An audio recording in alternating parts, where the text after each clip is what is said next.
그리고 인공지능 섹터를 한번 보면은요, 인공지능은 뭐 전체적인 좀 조정, 인공지능 반도체 쪽인 오픈엣지 같은 경우도 한 번도 붙어본 적 없는 21선에 이제 붙었죠. 자, 그러면 얘가 21선에 대해서 몇몇 책들이나 어떤 분들이 강의할 때 보면 21선은 생명선이다 이렇게 얘기를 하죠. 저는 뭐 그 정도까지 생각하지 않습니다.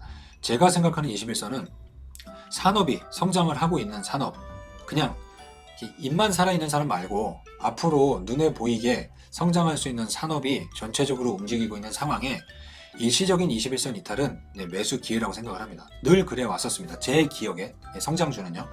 얘가 지금 바닥에서 이렇게 나온 거래량이 뭐 18,000원까지 빠진다라고 하면요, 정말 생큐입니다. 저도 살 겁니다. 얘는요. 근데 그 정도까지 안 빠지고요. 21선을 근데 여기까지 빠지려면 시장이 안 좋아야 됩니다. 시장이.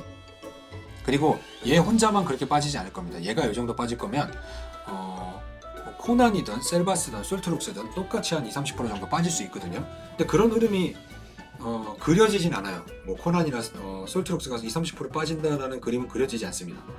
만약에 그렇게 된다고 하면은 비중 많이 줄여놓은 거에 비중 다시 확대해버리면 되는 거거든요. 얘는 일시적으로 빠진다라고 해봤자 거래량 없이 잠깐일 것 같아요. 한 21,000원대 정도? 그리고 여기에서 바로 안 올리더라도 가격은 아마 유지해줄 거라고 생각을 합니다. 오픈엣지는 괜찮고, 자, 폴라리스 오피스가 급등했었던 게 이제 급락을 했죠. 죽진 않았습니다. 죽진 않았어요. 하지만 들어가기에는 상당히 위험하기 때문에 접근 금지입니다. 무슨 기술적 분석 5일선 말고 뭐 더 작은 거 해갖고 뭐 붙는 애들은 또 똥줄 타게 해갖고 2-3%씩 먹겠지만 굳이 그럴 필요가 없습니다. 자, 코난 테크놀로지. 네.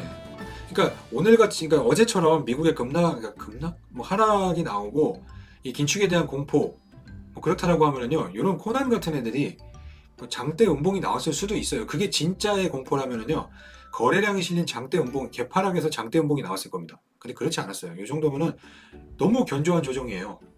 얘는 계단식 상승의 흐름으로 지금 가고 있어요. 지금 급등한 상태에서 움직임은 계단식으로 좀 해서 움직이는 흐름이라 얘뿐만이 아니라 뭐 셀버스 같은 경우도 추세가 뭐 깨진 느낌은 하나도 없죠. 쉬겠다라는 기울기가 꺾인 거 말고는 뭐 거래가 실리면서 빠지는 흐름이 나타나지 않습니다. 솔트룩스도 그렇고요. 네, 여전히 걱정 없습니다.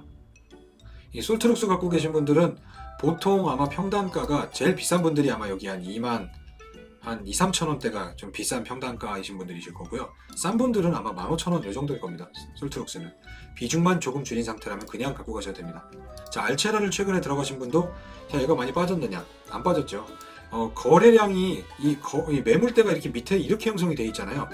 요거는 이렇게 매물대에 대한 지지가 탄탄한 거는요, 잘 안 빠져요. 이거를 또 여기서 빠지려고 하면요, 이 정도의 거래량이 나오면서 빠져야지 밑으로 빠집니다. 이건 안 빠져요. 잘. 뭐 갭은 메꾸는 속성이 있다라는 말도 안 되는 이론으로 갭을 메꾸기 위해서 갈 수도 있는데, 이 고점에서 나오는 갭은 그렇게 좋은 건 아니거든요. 이거는 그거랑 상관없다라는 거예요. 네, 뭐 안 좋다라는 게 아니라. 자, 얘는 이런 요 정도, 그리고 추세가 전환된 흐름에 매물 지지 안 빠질 거라 생각합니다. 갖고 계신 분이 계시다면 내일 만약에 좀 더 빠진다라고 하면은 비중 확대 구간에 들어갑니다. 알체라면요. 똑같이 조정 중일 때는 센 놈만 보자. 밑에 주변주는 구경만 하겠습니다. 마인즈랩이 주변주라고 해서 야도 후저가 아니라 지금 흐름상 얘가 한 4등, 5등권에 들어가 버리니까 얘는 박스권 조정 안에 들어가 있고, 뭐 굳이 얘기하면 뭐 고점이 좀 낮아졌다라고 하지만 뭐 저점이 뭐 그러면서 저점이 깨지거나 그런 상황은 아니에요. 얼마든지 추세는 돌릴 수 있고 중장기적인 추세는 돌아가져 있는 상태입니다. 마인즈랩을 갖고 계신 분들도 큰 걱정을 하실 필요 없다. 뭐 이걸로 바꾸다라고 얘기하기에는 내가 갖고 있으니까 편하게 얘기할 수 있지만, 마인즈랩을 갖고 있는 사람에게 셀버스나 코난으로 옮겨가라는 하는 거는 사실 되게 실천하기 어려운 얘기입니다. 이스트 소프트는 신규 접근까지 가능하겠다. 이스트 소프트는. 나머지 애들은 그냥 뭐 이런 게 뭐 안 깨지고 있는 라운피플도 있고요. 뭐 딥노이드, 네, 아주 좋죠. 계단식으로 올라가고 있습니다. 플리토, 너는 간 적이 없는 플리토. 나머지 위세 하이텍도 안 빠지죠. 시원하게 빠져주는 것도 사실은 오히려 낫거든요. 한번 털고 가는데. 근데 이거 뭐 시원하게 털지도 않는 흐름입니다. 예, 이 인공지능 섹터 쪽은.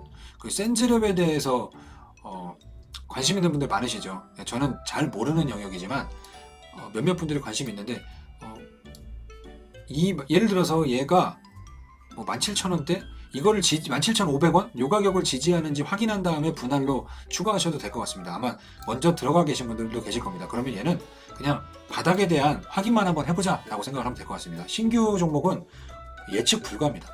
이 데이터 상으로 뭐 이렇게 쌓여져 있는 것도 되게 적고